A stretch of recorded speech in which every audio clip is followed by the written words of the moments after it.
Hey guys, I'm Luke with Gingerbread Man Running Company, and today we are here to talk about the newest release from Mizuno. Technically, that's not true anymore. I think the Rebellion came out on September 12th, but regardless, Zach, delete this in post. Mizuno, the Wave Sky 5. The Wave Sky 5, I kind of really excited to talk about this shoe because this is a shoe that has had a lot of changes since the Wave Sky 4. So it's going to be a lot of fun to talk about. Normally, I like to kind of wait. The shoe's only been out for about a month. I usually like to wait until I get more customer feedback, get a bunch more miles in the shoe. Cards on the table. I've got some miles in the shoe, but they're not like 50. I'm more like 20, 25. But there's a lot to talk about, and I'm kind of excited to jump into it. So I wanted to get this shoe out there and get this rolling before I get kind of drowned out in all the other details. But like I said, the 5, new shoe by Mizuno, the Wave Sky, is their high cushion neutral shoe. It has gone through a lot of changes from back for whenever it was called the Enigma to the Sky 1 to the Sky 2, and now we're on the Sky 5. It is no longer called the Mizuno Wave Sky Wave Knit 4.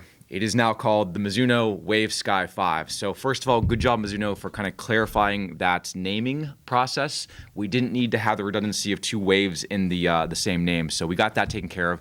And then knits cut out too, because now if you're looking at it, you are going to notice that the knit upper that was in the version 3 and the version 4 is gone back to a more traditional woven mesh.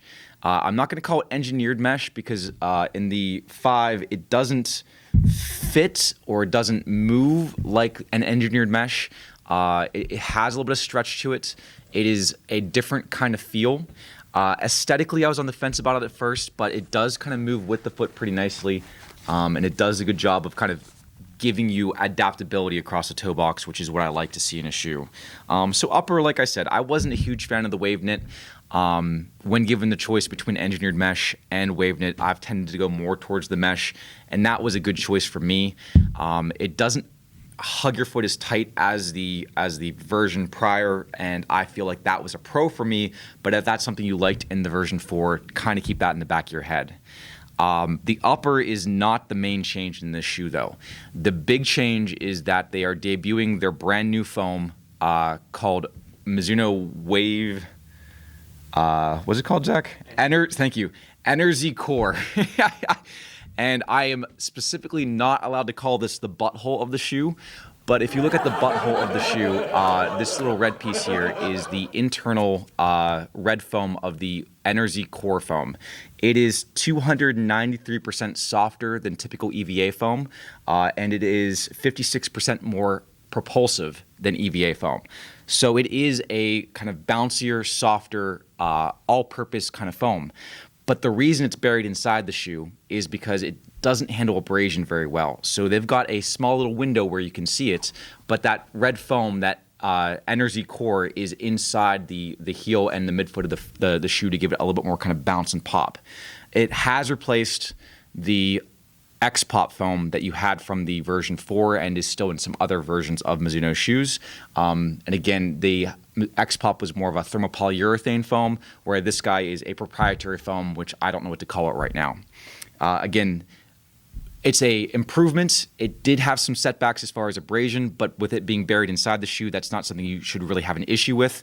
It is sandwiched between a top layer of Euphoric X, which is Mizuno's softer step-in feel to give you a nice cushioned first impression, and then the white foam on the bottom is the regular Energy foam. So it's still propulsive, it's still proprietary, it's not EVA, it's that kind of like EVA mixed kind of rubbery kind of bouncier version of it. So it does a good job of really retooling the shoe. The downside is when you retool a shoe with that much new technology, the price jumps. I'm not super happy that this shoe has kind of jumped up to $170. The Wave Sky 4 was $160, and I'm not gonna lie, the tech is there. They've done a lot of improvements there, so you can definitely see why the shoe is at $170. But just being honest, I think that it's going to kind of hurt a little bit when it's going up against shoes that are at 150, the Glycerin, the Nimbus, and some of the other shoes in that high cushion neutral category. Again, this shoe runs great. It gives you softness, but it doesn't feel like you're missing a step. I just feel like that's one kind of con on the list of pros and cons. The other thing I noticed with the first impression is, again, the softer step and feel was nice. The bounce back was nice. It had a weird kind of toe through. So the first thing I noticed is whenever I kind of came in and I put the toe on, it kind of rocked me forward off that toe a little bit. I got used to it super fast, and it wasn't an issue that I thought was going to be something I had to get used to, but it was a little bit of a distraction with my first impression. And I could see how if you're using the shoe as more of a walking shoe, it wouldn't really kind of feel traditional. It definitely lends itself more towards that kind of run and that spring off the toe to get you into that next step. But again, I didn't really think of it as a negative so much as just something that I got used to right away, but something I did notice when I first put it on. So decide for yourself what you think about that. But be honest, give it a fair shake, because I do think it's something that isn't as big of a distraction as my first impression made it out to be. Spec-wise, the shoe does come down in ounces. The version 4, the book had it listed at 11.2, so we're coming down about half an ounce, down to 10.9 for the men. And the other crazy thing is that they did lower the heel-to-toe drop. The version 4 was a 10-millimeter ramp with your foot sitting the heel above the toe box. The version 5 is dropped down to an 8. So again, different things that I definitely think that this shoe kind of takes more of a partisan role as more of a run shoe than a everyday walk/run shoe. But again, that's your own prerogative. You can decide what you like as far as what fits for you.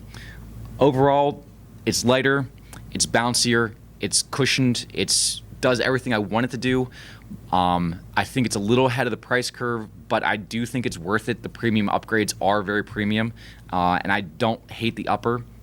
I found this one to be more true to size than the version 4, probably because of the give across the vamp of the shoe. The vamp's just the circumference around the toe box. So I did find it a little bit more fit true to size, but you may still want to try it on because some people have found it to be about half size too small, i.e. Zach and other people in the staff. But like I said, try it on. You don't have to try it here, but try it locally for yourself and see what you think.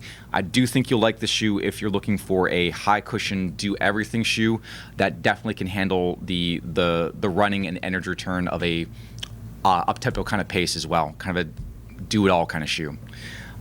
Anything I'm always forgetting, Zach?